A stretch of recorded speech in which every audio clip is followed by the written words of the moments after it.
مجھے بتائیں اسرائیل کس کی وجہ سے بنا تھا؟ بتائیں. یہ ان لوگوں کی وجہ سے بنا تھا جو دیکھیں سیکنڈ ورلڈ وار کا فیصلہ کیا کس نے؟ سلطنت عثمانیہ نے، فرسٹ ورلڈ وار کا. اور جرمنز کے ساتھ یہ گئے جو ایک احمقانہ فیصلہ تھا، شکست ہوئی جس کے نتیجے میں آپ بطور سپر پاور ختم ہو گئے. گورا ٹک اوور دی ہول ایریا. اور کون تھے ہاشمیائٹس تھے جو ملے ان کے ساتھ؟ عرب کا یہ انجام کرنے کے لیے، اس کے ٹکڑے کرنے کے لیے یہ بکاؤ تھے سارے. یہ بکے ان کے پاس تو ان کا کاروبار پورا ہوا. ٹیپو مر گیا. کیسے مر گیا؟ سارا لشکر آپ کا تھا، گورے مٹھی بھر تھے. نواب سراج الدولہ مارا گیا. لارڈ کلائیو کلرک تھا، وہ باقاعدہ سولجر بھی نہیں تھا، وہ محرر کے طور پہ آیا تھا، کمزور قد و قامت کا آدمی تھا، وہ پروفیشنل سولجر نہیں تھا. اس کے ساتھ گنتی کے چند انگریز تھے، باقی کون تھے؟ بکسر کے میدان میں شاہ عالم کو برباد کس نے کیا؟ ہم نے کیا. یہ تاریخ کے نام پہ جھوٹ پڑھاتے ہیں، اپنی نسلوں کو جھوٹ پہ پال رہے ہیں. یہ ایک اور منافقت ہے ان کی، جس کی ان کو سزا مل رہی ہے. ان سارے لوگوں کو ٹیپو، سراج الدولہ، سارا مارنے والے کون تھے؟ چند گورے ہوتے تھے، باقی سارے ماشاءاللہ مقامی میرے آپ کے بزرگ. ٹھیک ہے، میں اسی کو لے کے آگے بڑھتا ہوں. یہ تاریخی حوالے دے رہے ہیں اور میں آپ سے چاہتا ہوں کہ آپ اسی حوالے سے آج کی دنیا پہ کامنٹ کریں. آج بھی یہی ہو رہا ہے، آج ہی ہم ہی قتل کر رہے ہیں، ہم ہی قتل ہو رہے ہیں. ہم ہمیشہ یہی کرتے ہیں. ایک تو یہ ہسٹوریکل فیکٹس بیان کیے ہیں حسن نثار صاحب نے، اور تاریخ کا کوئی طالب علم انہیں جھٹلا نہیں سکتا. جو جھٹلائے گا وہ تاریخ کو مست کرے گا. تاریخ کی حقیقت کو آپ کبھی بھی فراموش نہیں کر سکتے. اور آج بھی ہم یہی کر رہے ہیں. ہمارے حالات نہیں بدلے. ہم جیسے تھے ماضی میں ہم ویسے ہی ہیں. ہم آج بھی ایک دوسرے کے خلاف سازشوں میں لگے ہوئے ہیں. اور میں لفظ سازش تو استعمال نہیں کروں گا، ہم ساز باز کرتے ہیں.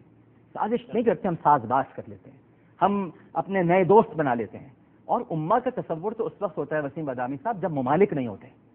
جب ممالک نہیں ہوتے تب امہ ہوتا ہے. جب سرحدیں نہ ہو، جب سرحدیں نہ ہو، ممالک نہ ہو. یہاں تو اب ممالک کا مفاد ہے، اب امہ کا مفاد نہیں ہے. اب ممالک کا مفاد ہے.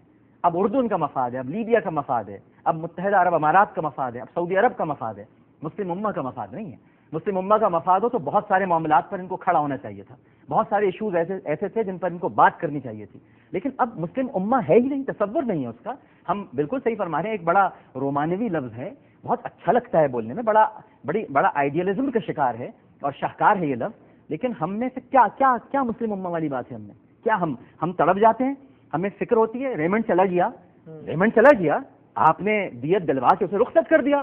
جہاں پر بھی آپ کو اسلام کی کچھ چیزیں اچھی لگی آپ نے دیت دلوا دی.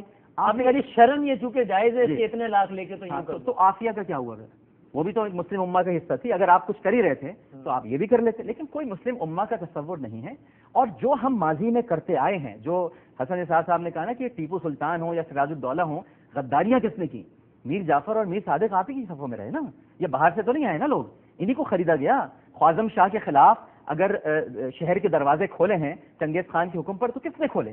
اس کے اپنے وزراء نے کھولے. یہ بہادر شاہ ظفر کے ساتھ کیا ہوا؟ آپ تاریخ پوری اٹھا لیجئے. آپ بنو امیہ کو لے لیجئے، بنو عباسی کو لے لیجئے، سلطنت عثمانیہ کی بات کی، ان کو لے لیجئے.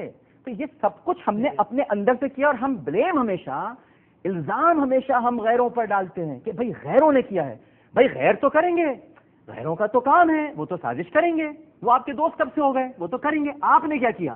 آپ ننھے ہیں، معصوم ہیں، بھولے ہیں، دونوں کاکا ہیں، بگ باندھتے ہیں، کیلا میش کر کے کھاتے ہیں، ہپا ہپا کرتے ہیں. کیا کرتے ہیں آپ کیوں نہیں کچھ کرتے؟ آپ ان کے ساتھ بات کر لیتے ہیں. اور آج کے زمانے میں چونکہ آگے ہوں، پھر حسن صاحب کی طرف بھی جاؤں گا. ایک ادارہ ہے جس کو ہم کہتے ہیں organisation of Islamic conference, OIC. تو اس کا بھی یہی حسن نثار صاحب OIC کی بس ایک سمبولک امپورٹنس ہی رہ گئی ہے. مطلب آج کل کے دور میں بس یہی ہے معاملہ. ہم کہتے ہیں جناب سمبولک امپورٹنس بھی نہیں ہے. اللہ معاف کرے، جوکروں کا اجتماع جو ہے اس کو چھوڑیں آپ. میں مسلم امہ کی بات سن لیں. آج کوئی متمول ملک مسلمان ایسا نہیں ہے جہاں جا کے آپ اپنی پراپرٹی خرید سکیں، شہریت حاصل کر سکیں، وہاں کی لڑکی سے شادی کر سکیں، اپنے نام پہ کاروبار کر سکیں. ویسٹ میں جا کے آپ سب کچھ کرتے ہیں، ان کی بچیوں سے شادیاں کرتے ہیں. نیشنلٹی کی بھوک میں وہ آپ کو مل بھی جاتی ہے، آپ وہاں کاروبار بھی کرتے ہیں، وہاں آپ اپنی عبادت گاہیں بھی بناتے ہیں. پھر آپ کو شرم نہیں آتی. جو آپ کے نام نہاد برادر اسلامی ملک ہیں وہاں کوئی شہریت لے کے تو دکھائے. نام کیا لینا؟ بات سمجھ میں آ رہی ہے نا میں کیا کہہ رہا ہوں؟ شہریت پہ وہ دھتکار دیتے ہیں.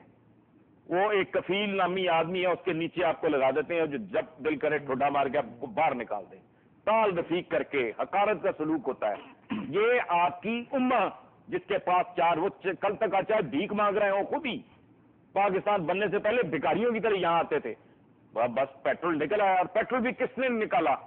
کس نے بتایا کہ یہ جو گارا ہے، یہ جو کیچڑ ہے، اس سے بہت مال بن سکتا ہے، اس کا یہ استعمال ہے؟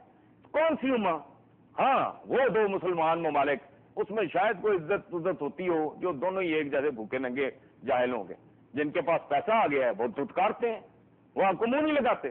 30 سال، 35 سال، 40 سال سے لوگ وہاں کام کر رہے ہیں، نیشنلٹی کا تصور نہیں ہے، اپنے نام پہ کاروبار نہیں کر سکتے، اپنے نام پہ پراپرٹی نہیں لے سکتے، اپنے نام پہ بغیر وہ کفیل کے وہ اب بینک اکاؤنٹ نہیں کھول سکتے۔ آپ کو شرم نہیں آتی بات کرتے ہوئے ویسٹ کے بارے میں، جو آپ کے لیے دروازے کھول دیتا ہے کہ آؤ یہاں گند ڈالو، جو کرنا ہے کرو، یہاں ہماری لڑکیوں کو بھی ایکسپلائٹ کرو، ان کے ساتھ شادیاں کر کے نیشنلٹی لے کے ان کو ڈیورس بھی کرو، یہاں کاروبار بھی کرو، یہاں رنگ برنگے وہ فراڈ بھی کرو، وہ آپ پہ دروازے نہیں بند کرتے۔